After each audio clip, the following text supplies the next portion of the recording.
Hello guys, Brad here again, and today I wanted to talk about a couple of books that I have recently read.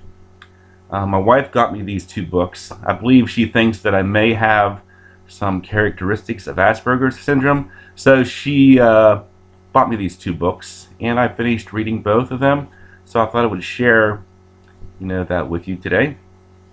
And this first one was actually on my reading list anyway, so by coincidence I guess she got me this book to read. It's by John Elder Robison, called Look Me in the Eye, My Life with Asperger's. And this man is the brother of Augustin Burroughs, who is in fact a very well-known writer himself. He wrote a book called Running with Scissors, and I believe some other well-known bestsellers.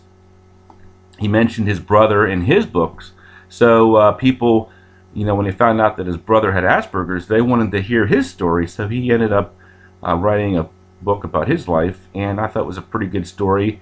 If you like memoirs and you're into Asperger's syndrome, you're definitely going to want to check this one out. I believe he called it Look Me in the Eye because people with Asperger's syndrome often do struggle with eye contact.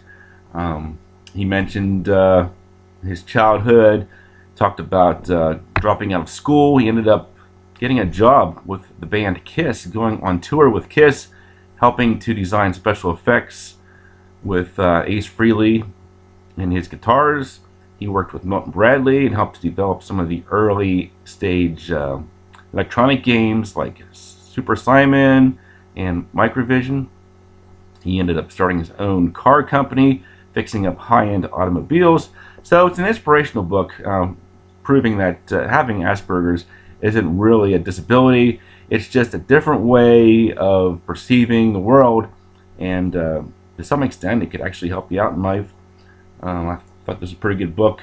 I'd probably give it a B. It doesn't offer a lot of insight into Asperger's in my opinion, but you might find it interesting. His parents were dysfunctional, so there's a lot of stuff about that mentioned in the book as well, his relationship with his mom and dad. So yeah, I give this about a B. Look Me in the Eye by John Elder Robison. The next one I read was by a man called David Finch, called The Journal of Best Practices, a memoir of marriage, Asperger's syndrome, and one man's quest to be a better husband. Now with this book, David Finch, he married his high school sweetheart, his best friend, and after about 3 years, the marriage started to fall apart. And then, I believe after about 5 years of marriage, his wife was on the computer reading about Asperger's syndrome, talked her husband into taking a test, and he scored very highly on the test. So, after he was diagnosed with Asperger's syndrome, he basically went on this quest to be a better husband. He started jotting down thoughts and ideas in this Journal of Best Practices, and it's a rather amusing, fun book to read. If you're into Asperger's syndrome, if you like self-help books about marriage, yeah, this kind of covers both, like a memoir meets self-help meets Asperger's. So I give this book an A. I would say good marital advice for anyone, even if you don't have Asperger's. Helping out around the house, listening to your wife, spending time with the kids. A good book, recommend it. So yeah, that's what was on my reading list these past couple of months. Both good books to read. Check them out. And thanks for watching. I'll talk to you guys later.